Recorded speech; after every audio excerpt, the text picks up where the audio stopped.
Okay, this woman is sick of Michael Long because he's making money off of Sophie's case, and she's saying she's not going to say whether she was abused or not because she doesn't know. She wasn't there. She doesn't know really what happened. She just thinks it's disgusting how Michael is making lots of money off of children being abused. And he was also having ads being thrown at people advertising that. So he not only was he making money off of the Don't Tread on Sophie t-shirts, he was making money off of him being interviewed by bigger YouTubers. He was making money, of course, off of Nancy Grace. He was making money off of the ads that are being thrown at people. He was making money through the GoFundMe pages that he has created, and which those alone came out to $500,000. And we don't know how much he was making with the other ones, the interviews and everything else.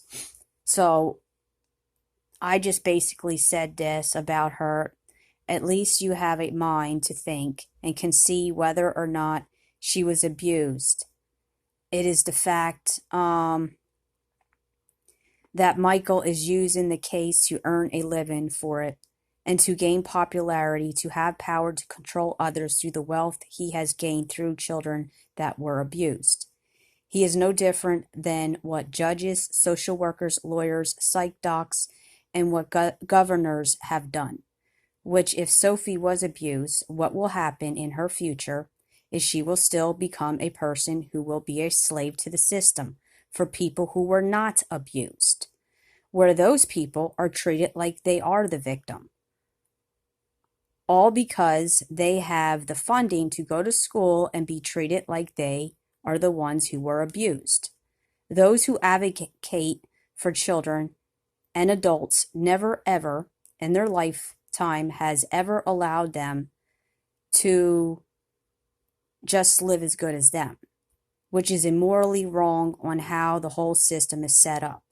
They just see children, including adults, as dollar signs for their pocket, while the victims get handed a check that is a lot lower than the one who has made money off of both parties, proving no actual real justice for victims in anyone's country. Like I said, these people are pretending that they are the victims, okay? And their way of seeing things, saying, well, you received justice, right? This person's in prison, right? You're receiving somewhat to win your case, right? What's the problem? It's like, hello, the problem is the fact that you're treated like you're the victim and you're living better than everyone else, and your only job that you're doing is to scam for a living. And you're the one being treated like you were the victim when you're not. Because, they go on lots of vacation trips and they brag about their vacation trips. They're all over Facebook, all over YouTube, and they tell you what they are, what their job title is. Then you see more and more people wanting to do that job for righteous reasons, and the only ones who can actually do that job are people who are not advocating for abused children, including adults that were robbed by other adults. They are basically scamming you to think they are helping you when they're actually taking more away from you, because you still got to pay taxes when you go to work. You still got to pay taxes on your property. You still got to pay taxes for the food and the items that you buy in the store. Your income never gets higher.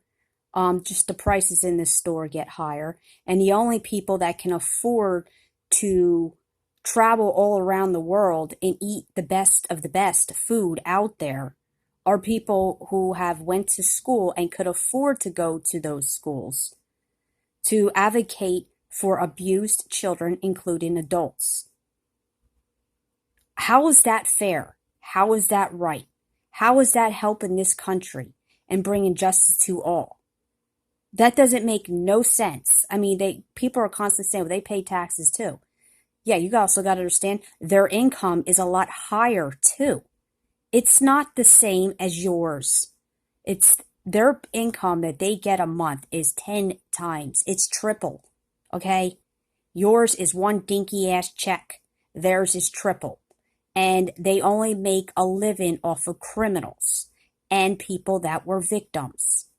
They're getting money on both sides of the party, okay?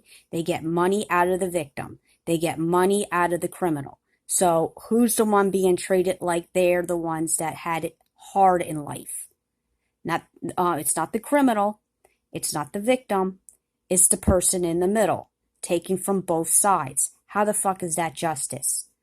These people are making a living off of crimes, and they're making a living off of people being harmed in this country. And then with the COVID-19, they're telling you to put a mask on, while the people who are telling you to put a mask on aren't even wearing masks. They even caught them in a lot of shops not wearing their damn masks. And then they're saying you're not allowed to go out and get a haircut and shit like that. And people are saying, who cares if they don't get a haircut? I was like that too. Like, who the fuck cares if they get a haircut or not? Just do it yourself. But then I'm like thinking, they're taking away people's enjoyment. Somebody that enjoys actually cutting someone's hair versus somebody who enjoys having somebody cut their hair. And the only problem that I have with, though, is the fact that there is no enjoyment in life for all. Like, certain people can have it, other people can't. And I don't think that's right. I think that's us being treated unfairly. And the reason why certain people have to have the prices up high is to keep up with the goddamn leasing of that property.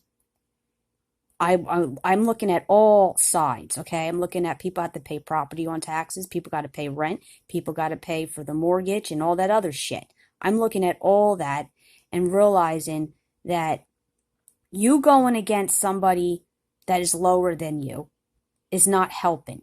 Because then when you do that, those people are not going to want to go to you because you're, belittling them. Like, you see these people saying that we need to worry about the mom and pop shops. Do mom and pop shops care about the fucking people below them? No. They look at the people who have the money and they only solely care for them. And then what do the rich people do? They don't care about mom and pop shops. They care about the professionals who are going to solely work for them. So these governors will shut everything down, as long as they already got their slaves. They got their peasants that are willing to do the work for them. And that's why they shut everything down. But then when those people that they hired no longer wants to work for them, they start opening shit up and start shopping around who they're going to have people work for them. And then they'll start shutting it down again. We've been seeing this for fucking mad years. The government was shut down when Obama was in play. The government was shut down when Trump was in play. And they're shutting down the sides that are not how do I say it? It's not benefiting them. If it doesn't benefit them, they will shut it down. And whatever benefits them, they will keep open. That's what I notice what's going on with this goddamn presidential thing. And when these people come out of office, they still get fucking paid. They're still running shit. Their family's protected. Your family's not protected. They'll tell you to go get a lawyer, and they know damn well you can't afford one. So how the hell is that fucking justice in this country?